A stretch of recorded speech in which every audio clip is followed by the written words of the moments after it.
Hey, good morning, good afternoon, good evening, wherever you may be. Scott Luton and Marty Parker with you here on Supply Chain Now. Welcome to today's live stream. Hey, Marty, how you doing today? Fantastic, Scott. Really excited to talk about everything today. I am too, and I didn't call you Party Marker as I messed up last week. But my favorite nickname, by the way. It is a good one. But great to have Marty here today as we're all kind of getting over, at least here in the Metro Atlanta area, a winter storm that wasn't quite as bad as predicted. But in other parts of the world and other parts of the states, our prayers and thoughts with folks that are certainly impacted deeply. But on a much lighter note, today's The Buzz, folks, where every Monday at 12 noon Eastern time, we discuss a wide variety of news and developments across not just global supply chain, but global business. News that matters is what we like to call it. And The Buzz, of course, is powered by our friends all month long in January over at EPG, a leading global provider of supply chain technology solutions. EPG has over 1,000 team members across 23 locations worldwide, serving over 1,600 customers. Learn more about how your organization can benefit from smarter, connected logistics at epg.com. Okay, so Marty, big show today. We are, and I'm still kind of, I think the storm got me a little bit. I've kind of congested a little bit, so I'll try to have my finger on the mute button throughout the show. So let's see, we're talking trade shows to supply chains battling these winter storms to new innovation in 2026, all that and much, much more. And we've enjoyed the pre-show session with our guest today. Heidi Benko with Infor is here with us on The Buzz. You're going to enjoy her perspective. Marty, we got a big show. You ready? Did you eat a big breakfast, hearty breakfast this morning? Absolutely did. I'm ready to go. Outstanding. So, folks, stay tuned for a big edition of The Buzz powered by EPG. Okay, so before we bring on our big guest, Marty, I think there's three things I want to walk through here today, right? And kind of the A block. And we're going to start with a little thing we published over the weekend. With that said, it's our almost weekly newsletter. So in this edition, we've got a variety of news, notes, resources like folks have come to expect. But I want to touch on a few things here. First off, look at the average price for new cars sold in the U.S. We're approaching $49,000. Marty, was your first car $49,000?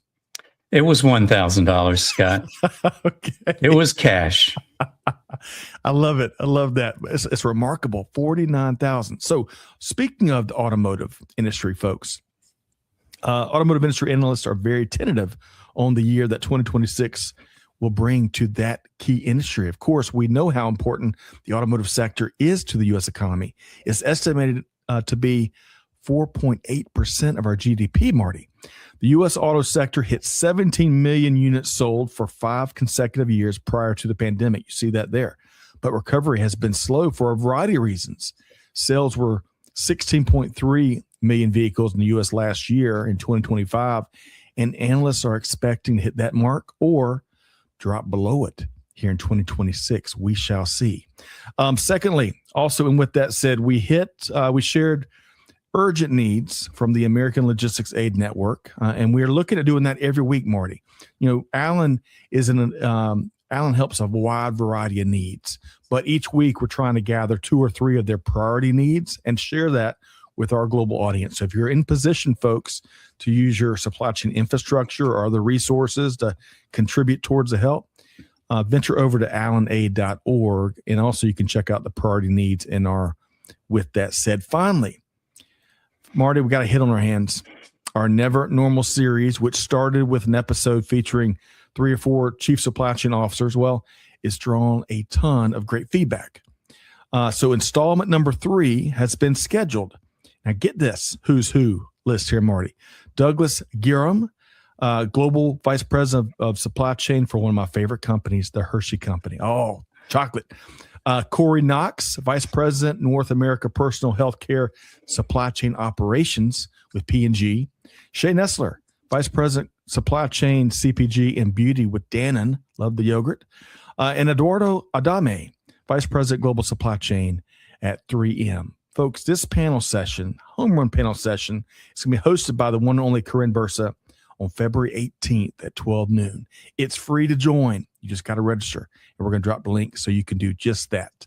All right, so Marty, back to what got started all with that said. Did you read that this weekend as you were staying in off the roads, and what stood out to you? Yeah, so we've been doing digitization for a long time in supply chain, and now with these generative AI bots and the technology around that, we've got people starting to use it to make decisions.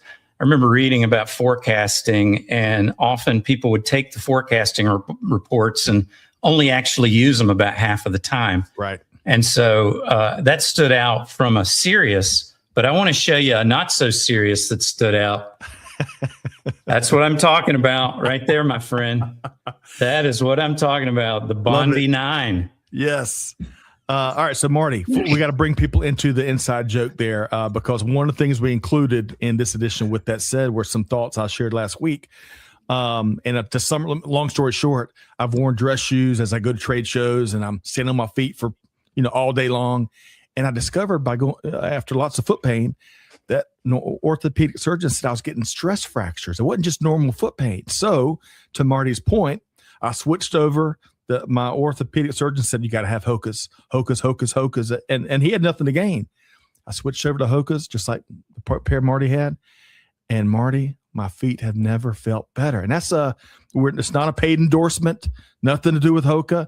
It's just what happened to Marty. And I think you're a big Hoka fan too, huh? Yeah, you should have asked your professor fan who is on his feet. On those, yes. It's carpeted, but it's that really thin stuff. And I had the same problem early on in teaching because I had just been mostly like behind a desk or out in manufacturing locations. So good for you, Scott. Because those foot problems just get worse and worse. So I'm glad you've done that. Well, plus you look awesome and you're like 2 inches taller, my friend. And I could use that. I wish I was 2 feet taller or 2 inches taller as is. All right. So Marty, now that we've kind of put everything out there, so folks, you can find out more about anything we just tackled there via With That Said, and let us know what you think. We'd love to get your feedback, just like our dear friend T Squared, who hails from the Baltimore area, says nourishment is definitely needed after the hammering we got by the snow. Well, hey man, T Squared, hopefully y'all didn't get too much and it's not too disruptive up there. But I agree with you. A lot of places did get. And Marty, I think you were talking earlier in the pre-show about friends and family up in Tennessee. I think you saw some big. Yeah, my nephew in Nashville. It's a disaster up there. Oh, it's terrible to hear. Terrible to hear. Well, and Robert, great to see you here via LinkedIn. Let us know where you're tuned in from, Robert. Great to have you back again. And folks, on all of these things, Trisha is dropping links, so you're one click away. Trisha's shared information on Alan, like we talked about earlier, on the Never Normal series, on the newsletter, on EPG, you name it. We're going to try to make it really easy for folks to track down additional information. Okay, so Marty, I tell you, we've covered the gamut just getting started today. A couple more things. We talked about trade shows, and trade show season is here once again. Great article here from our friends at Easy Post. I think we did 13 trade shows last year, Marty, in terms of being at, covering them, participating. And I'm still tired, but I love them. I love trade shows, and I'd hit them all if I could. And if I had 27 pairs of Hokas, maybe. But check out, folks, this Easy Post guide for some of the best logistics trade shows and conferences coming up this year. They share information on RELA and Manifest Vegas, Shop Talk, Modex, Parcel Forum, many, many others, and they've got a helpful calendar. And my hunch, Marty, is that folks are going to learn at least one trade show that wasn't on your radar. I learned a new one, maybe a couple new ones. So I want to ask you, we're dropping that link to the article right there in the chat. But Marty, what has been one of your favorite trade shows out there in the market that you've enjoyed over the years? Yeah, it's Modex because it's here in Atlanta, and I take my students to it, and you see all of the latest and greatest technologies. You see, just fantastic leaders in the space. But being a professor, it's hard to get around the world. My old career I did, but I love Modex. I love taking the students. I do too. And you know what? One of the best parts, besides they're going to be having, they're projecting almost 40,000 people to Modex this year, right? But it's free to attend, folks. It's not free to exhibit and stuff. There's great opportunities to do that. Although I think all the exhibit floor space is sold out, but it's free to attend. And a great event like that, you get out, gather market intel, network, sit in on some sessions. It is not to be missed. So best practice is prepare because it's overwhelming. Yes. And make sure you've got sort of your map set up and know who you want to talk to and when you want to talk to them. Otherwise, you'll just get overwhelmed quickly. Oh, gosh, Marty, you are right. You are right. But speaking of being prepared, which is a great rule of thumb Marty just shared, go check out their article. They've got lots and lots of events to put on your radar, including informational and targeted events. And if you're joining us at Manifest, we'll be there in a couple weeks. You can come meet Lori and the Innovative Easy Post team at booth 777 in Vegas. Marty, that is a great booth number for Las Vegas, huh? Absolutely. We were talking about predictive markets earlier, and so that seems like the jackpot right there. That's right. So Lori, Kevin, Easy Post team, folks, buy a lottery ticket with a booth number like that in Vegas. Okay, one more thing before we bring on our outstanding guest here today. First off, Robert, tuned in from South Africa, that beautiful country. I've enjoyed going to Cape Town a couple of times. Let us know what part. We got one more question for you, Robert. What part of South Africa are you in? We love to connect the dots there. Gino Pledger, the pride of North Alabama. Great to see you today, my friend. All right, Marty, one more resource for folks because we got big news from our friends over at U.S. Bank. They released their inaugural Freight Payment Index Rates Edition in partnership with DAT Freight and Analytics. They released that on Tuesday, January 6th. Now, as we do with the quarterly U.S. Bank Freight Payment Index, we enjoyed a terrific live stream where we reviewed the rates edition data with Bobby Holland from U.S. Bank and Dr. Chris Kaplis with DAT. He's a Hall of Famer, I hear. Bona fide Hall of Famer. The podcast replay of that discussion will publish January 28th. So that's this week, Wednesday this week. So look for that. But in addition, U.S. Bank will release its Freight Payment Index for Q4 2025 on Tuesday, February 3rd. And it's going to be really interesting, first off, to see how the freight market performs, some key takeaways there from the last 3 months of 2025. But we're going to be discussing all the data, all the stuff, all the market moves and shifts, you name it, via live stream on Thursday, February 12th at 12 noon Eastern time.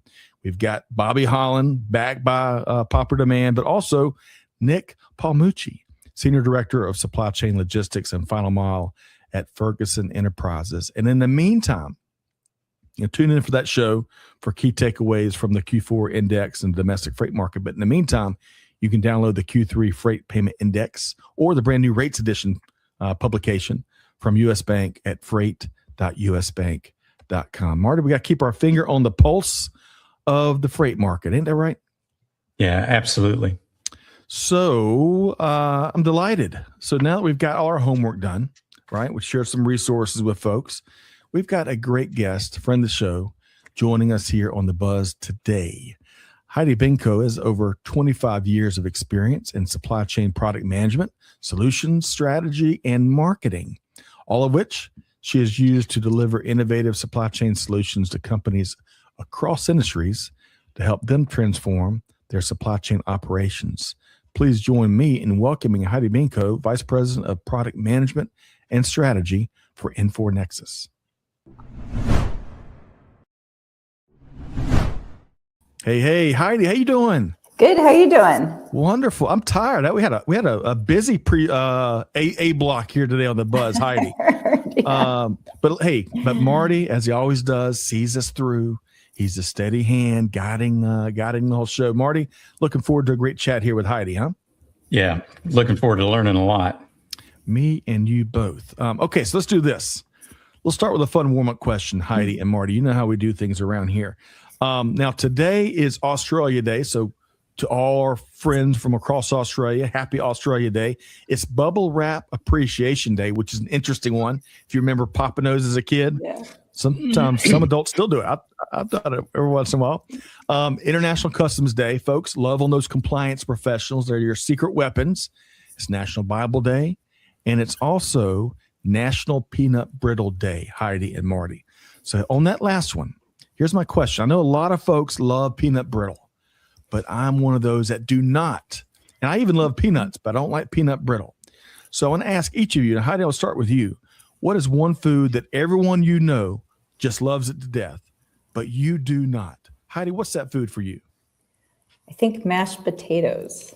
Really? Now that is intriguing. Do tell more. What do you not like about them? The texture, just something about I can eat smashed potatoes, but not mashed potatoes. And I feel like so many holidays and everybody's like, why are you not eating these? You know what? When you first said it, it didn't make sense. Now it makes perfect sense, because how much other food do we mash into that kind of texture? Not much, right? Marty, if it's not mashed potatoes for you, what is it? I'm going to keep the same theme going, Heidi. It is guacamole and avocado. Oh my gosh, putting that junk on toast and smushing it all in chips. But I got to say, the peanut brittle ones just left me. I don't know. I don't even know what to do with that, Scott. My best friend's mom used to cook it, and we'd go in eating it hot. Ooh. But anyway, mashed potatoes and guacamole. I'm with you, Heidi. So you're saying I lost some esteem in your eyes with my disdain for peanut brittle. I hate to let anyone down, but especially Marty Parker. So I'll try to get better at it. But wait, one quick note on guacamole. So Heidi and Marty, I wasn't growing up really until my early adulthood. I was not a fan of guacamole. And Amanda, big thanks to Amanda Trish behind the scenes, making it happen today, turned me on to it. And then I fell in love when we went to D.C. We ate at a famous Mexican restaurant. I can't remember the name of it. And Marty and Heidi, I've never had guacamole as good as it was there. We could not eat enough of it. I turned green. So, but mashed potatoes, guacamole, and peanut brittle. So, folks, don't ask us for our opinions on any of those foods. That would be the worst meal on earth, wouldn't it? Really a weird combo. So here's, I think this is Amanda. My weird food ick is cookie dough. Everyone else loves it, but I am not a fan. That's funny because when she does buy, and she makes her own cookies, but when she does buy pre-made cookie dough, it slowly disappears as me and the kids are always all taking slices of it. I don't know. Okay. We got a lot of work to get to here today. So Heidi, great to have you back with us. We enjoyed you being on the Buzz about 6 months or so ago. Really appreciate what you do out in the industry. So I want to start with, as we dive into news stories here on the Buzz, powered by our friends at EPG, with this retail brew story, where they reported last week on some of the ways that Walmart was preparing for the winter storm that has hit so many areas here in the States in recent days. Again, we got lucky here in Metro Atlanta, I think. Walmart used AI-driven technology to anticipate demand changes from Winter Storm Fern. I think we're naming winter storms these days, Fern, F-E-R-N. The AI-driven system forecasted demand shifts using historical weather data and advanced simulation models, all of which allowed Walmart to act much faster than in years past. Ahead of the storm, the big retailer utilized anticipatory inventory staging for storm-related essentials, think ice melt, water, probably generators, some other stuff, and rerouted other goods to secure facilities so that during the storm, the AI-driven approach helped optimize delivery routes, so navigating through some of the treacherous stretches of infrastructure, including providing for what they call jump trailers, mobile units all pre-stocked with essential items. So Heidi, I'm thankful we did not get a dose of what you see in the shot here, at least in my neck of the woods. But your thoughts on Walmart's approach at optimizing their performance during these tougher times? Yeah, that kind of looks like my street without all the pretty trees here in Manhattan, but that was my trip to work. I just think it shows the power of AI. I mean, there's no way they could have done this before. And I think that's basically essential now for companies to really run their supply chains, and with so many disruptions, and really enables them to have that competitiveness to now they can be proactive instead of reactive and have the right goods to where they need to be. And if you think about the volume of data and scale they would need throughout their entire network with the, this storm and the amount of coverage area that it had, I think it's essential.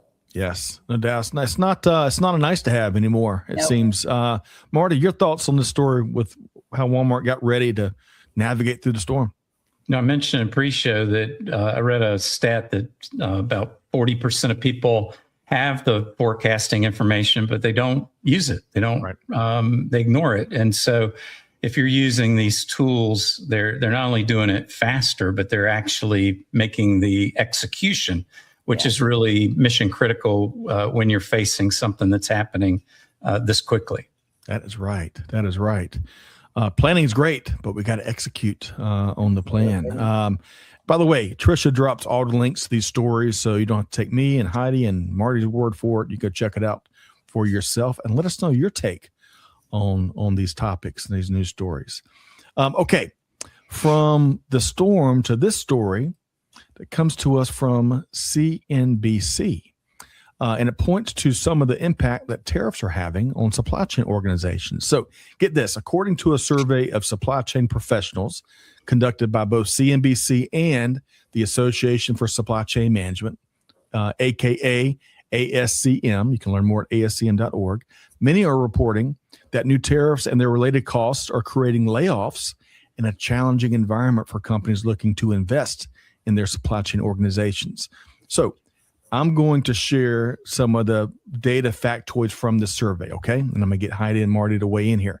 So looking at numbers here, over 220 supply chain pros participated in this survey. And the time frame is important. It ran from December 15th, 2025 to January 7th, 2026, so about 3 weeks there. 65% said their supply chain costs increased 10 to 15%. 34% of those surveyed reported an increase in cost greater than 15%, again, due to the trade policy and the tariffs. 32%, unfortunately, are reporting layoffs. And an interesting note about that, it's double the amount that reported layoffs earlier in 2025, in April 2025, which it came in at 16%. And in these latest numbers, 32% reporting layoffs. When it comes to the economic outlook, folks, I'm glad I got Marty and Heidi here because I failed every economic class in college I took. So when it comes to the economic outlook for the months to come, 38% had a negative view as opposed to 35% had a positive view. I think those are interesting contexts for the overall numbers here. 56% are concerned about a recession. Of those, about 2/3 believe a recession will kick in during second quarter 2026. That's scary. Finally, a lot of concerns that even if the Supreme Court rules against the White House on the tariff issue, the potential refunds, talk about a headache and a massive tidal wave of work, the potential refunds, a lot of concerns, won't make their organizations whole. So that is a lot there to digest and share. But Heidi, when you see surveys like that and see some of the findings, what are your thoughts? I mean, the past year has been so much about the uncertainty with everything in the tariffs and the planning. So even just like we're talking about, Supreme Court may reverse the tariffs. Well, how do you plan for that? You have to plan if they do and if they don't, right?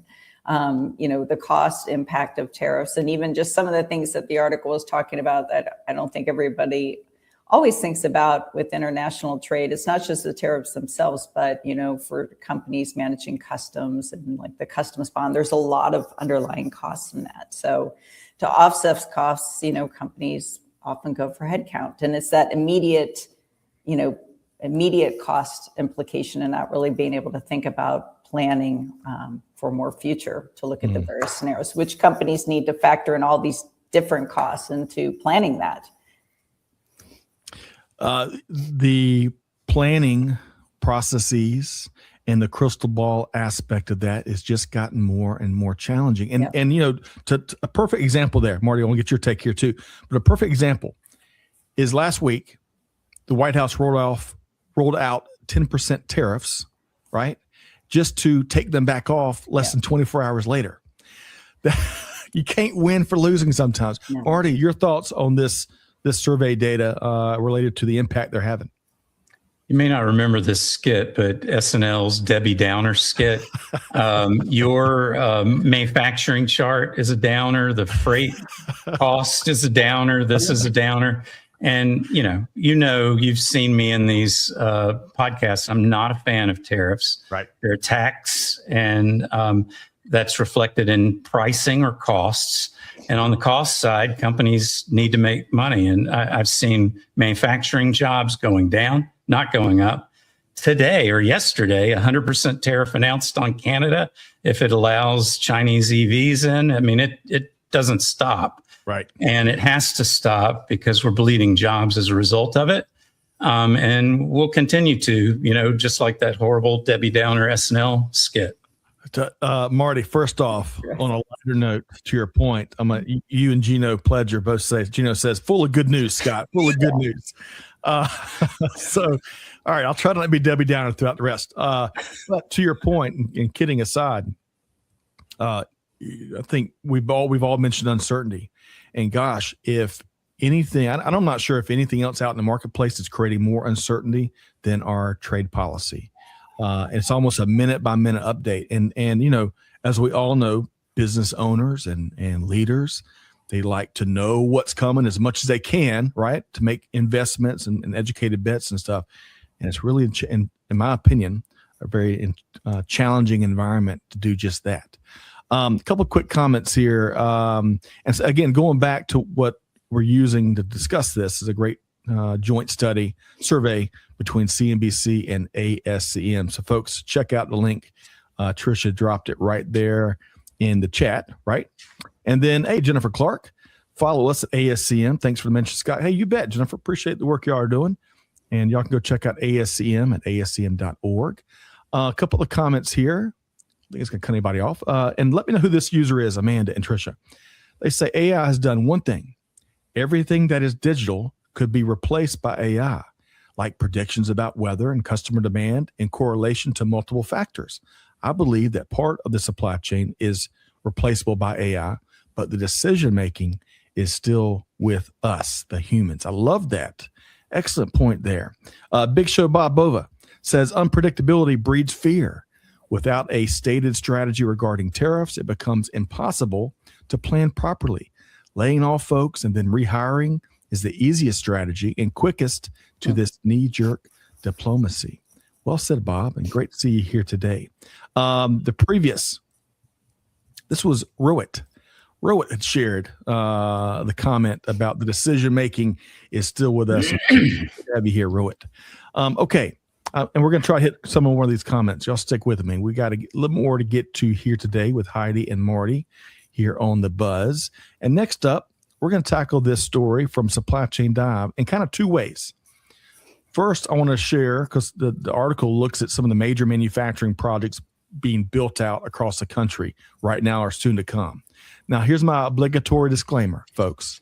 Just because there's a press release with a big number followed by lots and lots of zeros doesn't mean it's going to 100% come to fruition, right?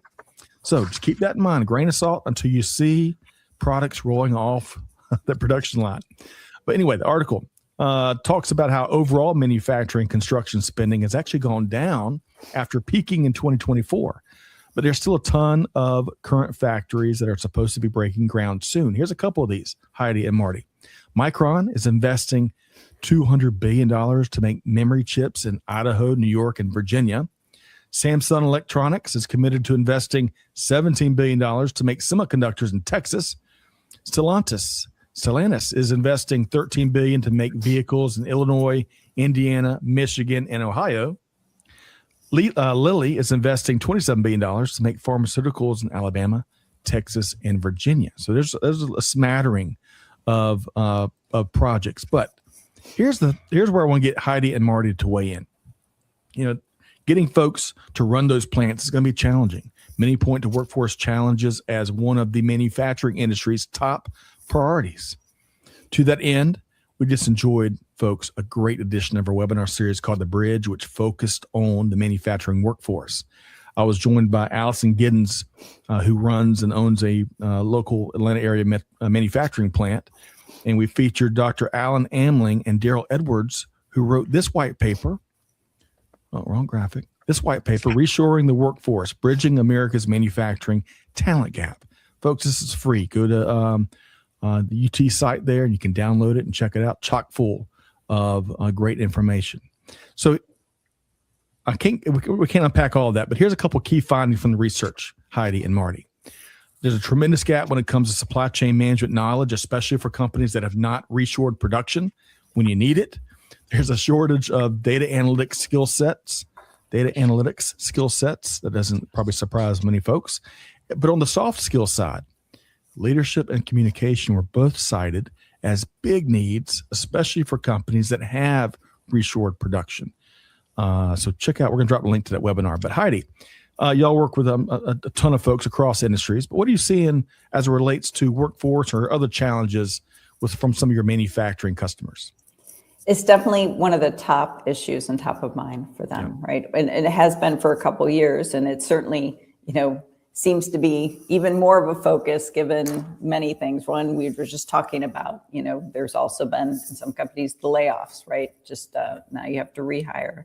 With bringing all the manufacturing back, it's the right skill sets. It's, I think what was interesting about the University of Tennessee paper was the things like supply chain management, the soft skills on communication, leadership, and things like that. So you have to upskill your workforce. You also have to bring in those, skill sets that we really haven't been training for the last few years. So everyone's been concerned for years, and the concern just seems to be accelerating and growing. And now companies if they're going to reshore, have to really rethink their whole supply chain practice in addition to what the right skill sets are. Heidi, well said. And we're all have been waiting and watching for the manufacturing renaissance. Well, if we've got trade policy we can't count on, and we got big workforce challenges, that's going to further exacerbate the challenge of finding and hiring great talent. We need to solve those things. Marty, your thoughts when it comes to the manufacturing workforce? So I thought the paper also was terrific. And, our economy is 80% services and 20% making things. Right. And it's been that way for quite a while. And so just flipping on a dime is just impossible, right? If you look at education systems and all of that. But the sad reality is so many Americans don't want to drive trucks, work in manufacturing plants, work in warehouses. And the stark reality, if you look at manufacturing plants these days, they're highly automated. And you need engineers, you need people with data analytics skills.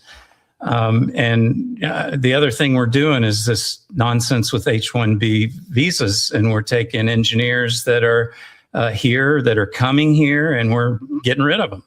So it's Debbie Downer yet again, but it's a mismatch that you just can't do that in a year. It's going to take many years to fill the pipeline. Well said. No shortage of challenges and developments when it comes to factors that impact our really the broader workforce, not just manufacturing, but the broader workforce. Let's see here. A couple quick comments. Gino, that's right. Data centers. We got to keep our eye on data centers. They're fast and furious build outs. And one interesting thing, actually two quick interesting things related to data centers I saw over the weekend. Number one is that there is a shift in certain part of the country with a power provider that supplies 13 states, and they're having a hard time meeting massive electricity growth. Well, regulators and government is looking to shift the burden for the construction of a bigger infrastructure to tech companies. That's an interesting thing. I'm not sure right and wrong, but it's very interesting. And then number two, Heidi and Marty, we're talking coffee pre-show, Heidi. I was reading a couple weeks ago that data centers to get over the PR hurdle that in some circles they have, they're looking at building like coffee bars and gathering places to make them more multifunctional other than just, for serving its main purpose.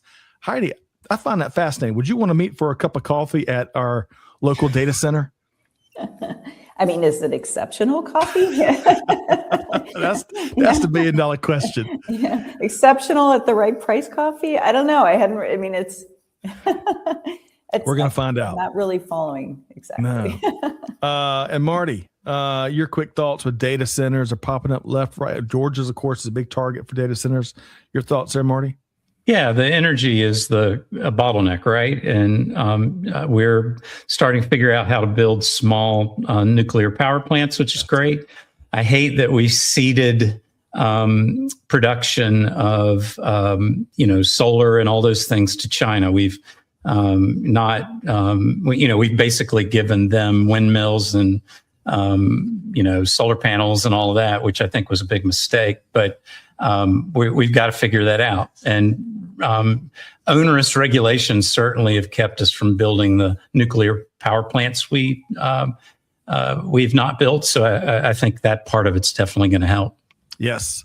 And make no mistake about it.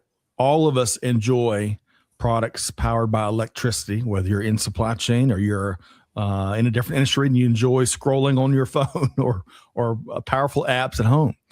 And we're going to have to solve the infrastructure challenge, and not just in the States, but around the world. So we'll see what innovation comes out of this, because we love the AI that data centers power and all the innovation that brings. Let's see here. Rohit again. I'm going to share this comment. This might be a long one, so I'm just going to read this. He's on a roll here. Rohit says, companies investing in the U.S., is it feasible for any company or any customer in general?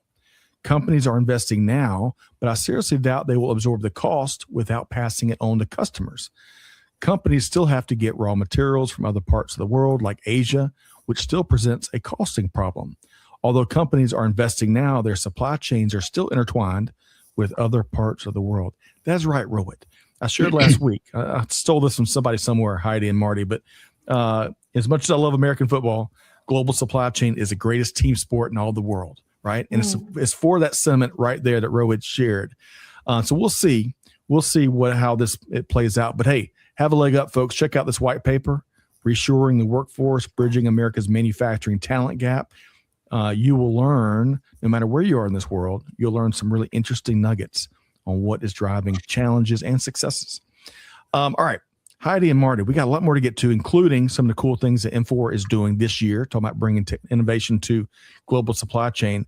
But really quick, I'll share an update from our friends at EPG. The innovative supply chain technology leader is announcing new AI-driven logistics solutions, which are powered by NVIDIA AI infrastructure and EPG's deep logistics expertise. The company has introduced its new supply chain execution AI environment called EPG Aura.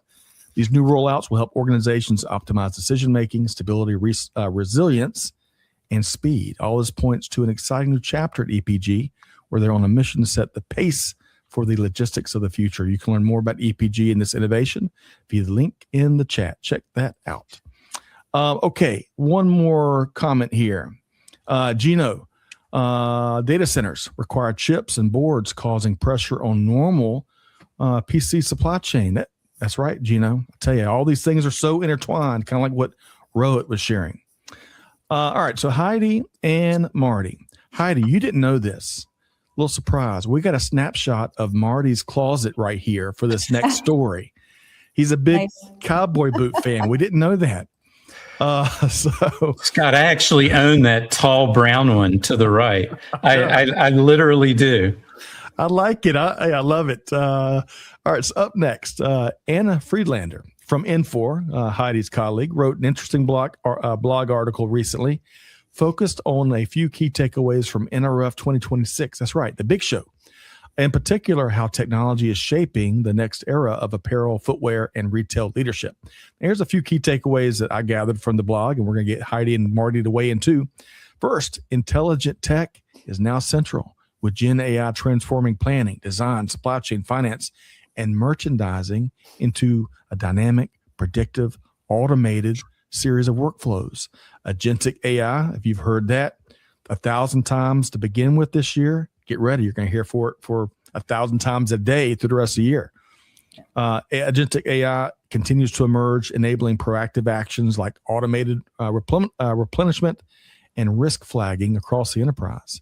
Unified data, the power of unity, and process intelligence are foundational, linking product demand, supply, and financial systems to reduce that pesky friction and improve decision quality. Automation at scale, from robotics to digital shelves to real shelves, plus end-to-end visibility, is shaping a more resilient, responsive retail operating model. So, Heidi, I thought your colleague, Anna, did a really nice job on this blog piece. There's 1,000 things always that the big show brings each year. Your thoughts, Heidi? Yeah, I mean, it's AI and intelligence being the theme, and we're seeing it. Like we started the call today talking about Walmart and leveraging it, and not just in the predictive forecasting, but actually on the execution side. And I think when we talked last year, everything was starting to switch from just generative to agentic AI, and we're seeing that come more into play. Like actually finding the use cases, and companies are getting value from the various use cases. And I think some of the other things that it calls out specifically are key enablers of truly, kind of transforming your supply chain and decision making are things like single platforms, right? Because to really, align planning with an execution to make the best decisions for the business, you do have to align the information and supply, demand, and finance, and have access to that on one platform. And the other thing I think it called out that was great was process mining and process intelligence. So a lot of companies are getting to the point they're digitizing their supply chains,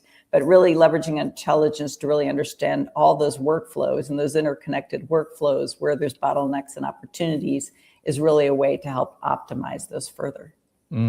Heidi, that was poetic. Your key takeaways from that blog there. Shakespearean. Marty, your thoughts related to this great blog, some key takeaways from NRF. Yeah, I can't add to that. You're exactly right. But I took students to the NRF student program, and I jokingly now in class say every time I mention AI or generative AI, we have to put $1 in a jar. And I think we're up to like $300. They had all kinds of examples, like associates in a Home Depot that are getting real-time information to help clients that then trigger deliveries to the store that then trigger decisions in their supply chain. And like Heidi said, it's the whole thing, right? Looking at the Home Depot example, it's the finance data, it's the customer data, it's the external data, like the impact of the storm right now, all in one platform, well coordinated. And so, we're now actively teaching our students how to write the right kind of prompts, looking at sort of big systems like what Infor does and understanding the whole picture instead of just, little small pieces of it. And so I think the blog was excellent around those points. Good stuff, Marty. And, I would say kind of some of the themes y'all both shared, lean into your data silos, your silo data at your own peril, because the immense value of integrated data from all these different systems and parts of the ecosystem that Marty and Heidi are both pointing to, leveraging it in a unified fashion is going to enable more holistic decision making rather than making decisions for one particular functional area of an enterprise. You get a bigger picture, and it'll lead to better data-driven and business-driven decisions for sure. Okay. T Squared shares. See, we mentioned data centers, and it hijacks conversation. Everybody, I think we're all fascinated with data centers. T Squared says risk hedging and agile supply chains, along with cogeneration, may come into play with data centers with heat creation and increased water usage. That's right. Did you know? I was at, speaking on the heat creation and the water usage, and I'm not getting the right number here, but I was at a Schneider Electric event, great event earlier this year, late last year in Vegas. And I didn't realize that semiconductors used for AI purposes, I believe generates 10x the amount of heat than non-AI semiconductors. So water usage at data centers that are really focused on AI, we've got to solve that element of the water problem. So it's all interconnected. I'll tell you what, it's hard to be Debbie Downer, Marty and Heidi. My apologies. I can't stop. All right. So, hey, this will bring, I think, a smile to a lot of faces out there. Let's have some fun with this story because let's see here. Yahoo Finance and Fortune Magazine were reporting this, that a lot of big names were talking about how AI, another buck in the jar there, Marty, is going to dramatically shorten the typical human work week. Out of all of them, Microsoft co-founder Bill Gates, I think you've heard of him, probably created the biggest stir when he suggested that humans may be looking at a 2-day work week in less than 10 years from now, all thanks to AI. Now, before I ask Heidi how she plans on spending all that extra time, I want to just share for a few folks that may not know, that image is actually a time clock. And in several of my first early jobs, I used these, a lot of us did use time clocks to punch in and punch out. That is still around in certain circles, but some folks may not recognize that being for what it is. But Heidi, tell you, 2 days a week, life would be good. Your thoughts on that prediction? I mean, I think right now folks are looking for AI to make a reasonable work week. Right. I don't know about you, but with technology in the last few years, everyone I know, and you hear about burnout, is, the 40-hour work week. I don't even know what, the 80 hours, whatever, you're always on all the time. So I see AI changing the nature of work, right? And, as we talked about, freeing up people for more strategic tasks, more intelligent decision-making. But, 2 days seems like a stretch. Plus, companies and the way they function and, how you look at work, cost, et cetera.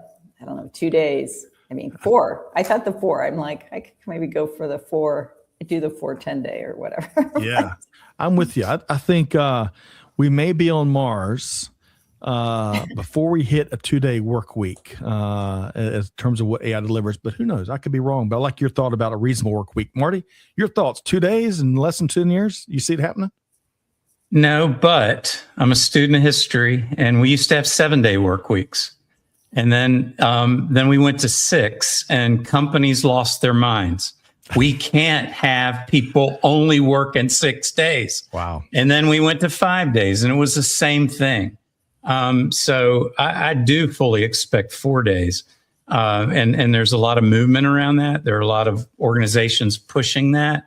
And, and if generative AI does, along with robotics, along with camera technology, along with IoT, along with all that stuff, really does change things as fast as it seems like it's changing right now, then I think a 4-day work week's inevitable. And I think companies will whine and cry about it like they always do, and they have for over 100 years. But I think it's going to be reality. You also have all of us baby boomers retiring, and we are very affluent.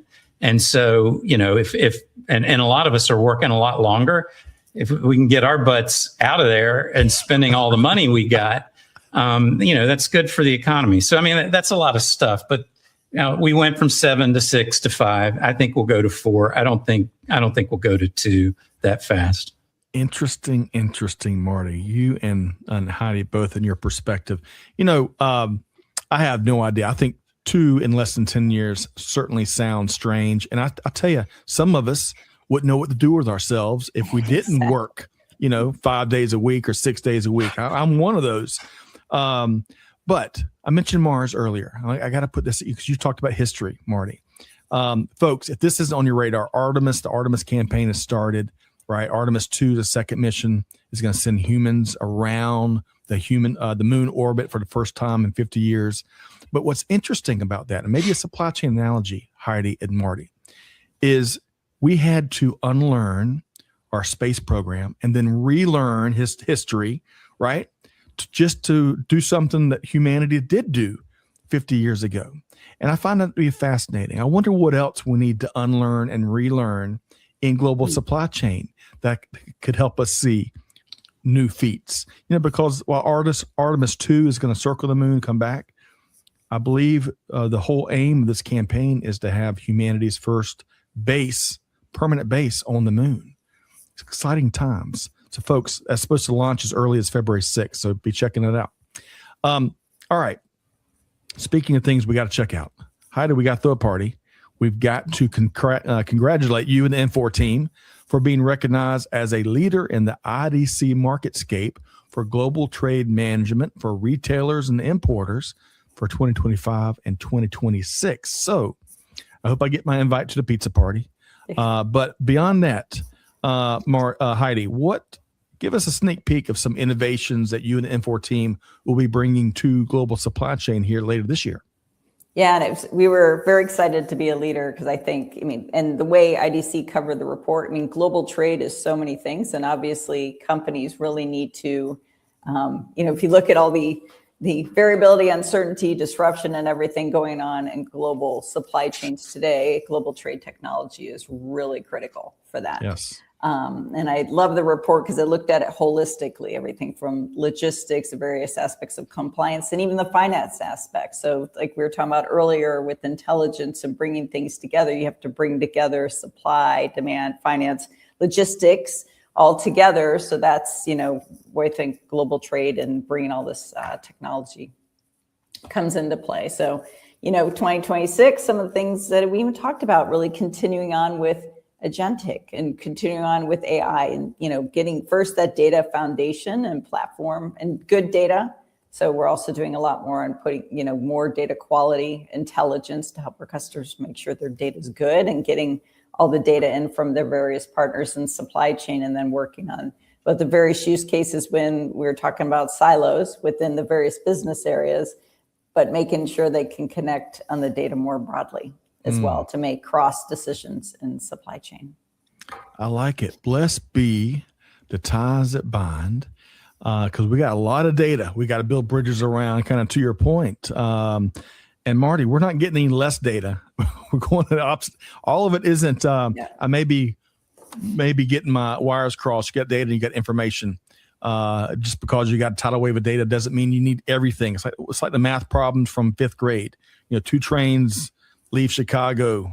Y'all remember those word problems, right? You didn't need every fact in the word problem. You only needed a couple. Well, we've got similar challenges today. Marty, your thoughts when you heard some of the innovations, some of the cool things they're working on at Infor?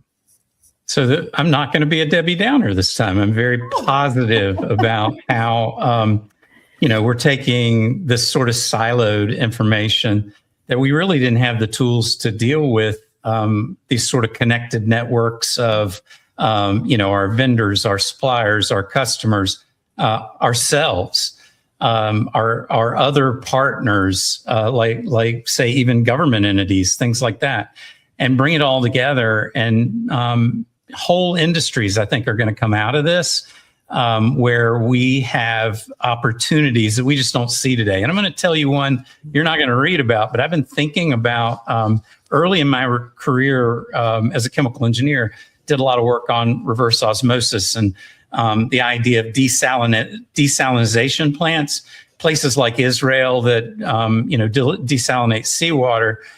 Texas is out of water, Arizona's out of water. We're going to really build data centers there. I think we're going to have a huge, desalinization opportunity. Just as an example, many nuclear plants. It just goes on and on. But with what Infor is doing to bring all the information together for companies, they'll be able to make great decisions around things that create those opportunities. Yes, and we can maybe finally solve, beyond all the innovation that Marty shared, and things to come, which I find exciting. I like your vision, Marty.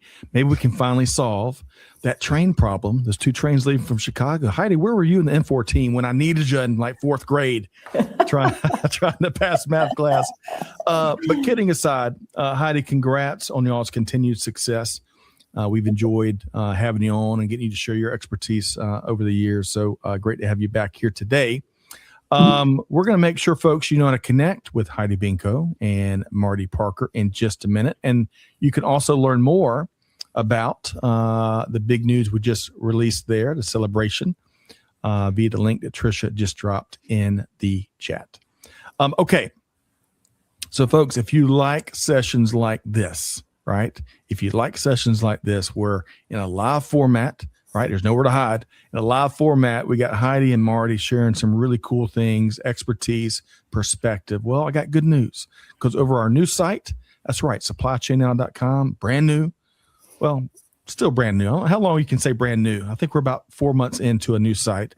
We've got all of our upcoming live programming right there on that tab on the site. And in something I'm particularly proud of, the new resource hub. You're going to find all kinds of written interviews, blogs, and white papers, such as my interviews at events like Gartner Supply Chain Planning Summit, like the one there I just shared with the one and only Rob Haddock. Check that out, folks. We're trying to continue our mission, not to Mars, not even to the moon, but for informing supply chain professionals out there, informing, educating, putting things on your radar, and also offering some proven expertise for navigating more successfully these crazy, disruptive times that we're all living through together. All right. I want to say this is still Rowett. Thank you so much here. I think Rowett says the last time I joined the podcast 3 years ago, I have to say, Scott, you still bring the same energy. Keep it going. I'll be a regular from now on. Hey, that makes our day. Makes my day. Nice. Thank you so much. I appreciate you being here. All right. So let's do this. Heidi, I bet you've got no shortage of trade shows you'll be speaking at and being at and meeting people and probably sharing some of the cool things you're doing. But how can folks track you down, Heidi? Yep. So definitely LinkedIn. Find me on LinkedIn. You can also reach out my email directly, heidi.benko@infor.com. But yeah, and you mentioned trade shows, be at Manifest in a few weeks. Outstanding. That'd be the next one, I think.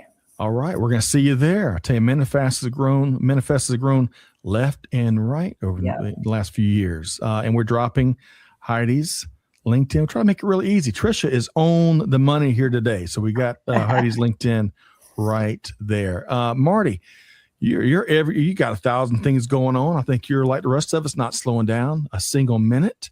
Where can folks, besides Modex, how can folks get in touch with you, Marty? I think the easiest thing also, I'm a top voice on LinkedIn. Follow me, connect with me. I love talking about the leadership challenges and supply chain challenges we're tackling, and that's the easiest way to connect. Now, folks, you got to, because he is when he says top voice, he is a legit top voice. Like only a handful of people around the world earn this. And what you're not going to want to miss, and Heidi, I'm not sure if you've seen this, but Marty cranks out videos. So many of us learn the best via video. Some are audio, some are other. But you see Marty talk about leadership and supply chain, many other topics. So folks, go check that out. And every once in a while, you'll see him battling the Christmas tree. Marty captured some of his post-holiday chores. Working on the reverse logistics there. Very good. All right, folks. We're going to try never to be Debbie Downers, but we're going to tell you, we're going to keep it real with you each and every week. Some weeks certainly are better than others, but folks, we welcome your feedback. Keep it coming. We get tons of feedback from all of y'all, and that's why we do what we do. So as we wrap here today, I want to thank Heidi Benko, Vice President of Product Management and Strategy for Infor Nexus. Thanks for being here, Heidi. Thanks for having me. I appreciate it. Always enjoy it. Well, I look forward to seeing you in Vegas at Manifest. And my esteemed co-host, one of the top voices on LinkedIn, Marty Parker. Marty, thanks for being here. Thanks for having me, Scott. You bet. Big thanks to our friends at EPG, powering the buzz all month long in January. Of course, big thanks to Amanda and Tricia behind the scenes, all the wonderful production work they do. Most importantly, though, big thanks to our global audience for being here with us. I love the comments and the great insights we've got there, not just in the chat section, but that we hear from you all year long. Y'all keep it coming. But your homework to do, because Heidi and Marty brought it here today. They backed up the truck. Lots of insights and actionable takeaways here. You got to take one thing you heard here from Heidi or Marty and put it into practice. Share it with the team. Do something with it. Deeds, not words, is how we're going to continue transforming global supply chain, leaving no one behind. So with all that said, on behalf of the entire Supply Chain Now team, Scott Luton challenge you, do good, give forward, be the change that's needed. We'll see you next time right back here on Supply Chain Now. Thanks, everybody.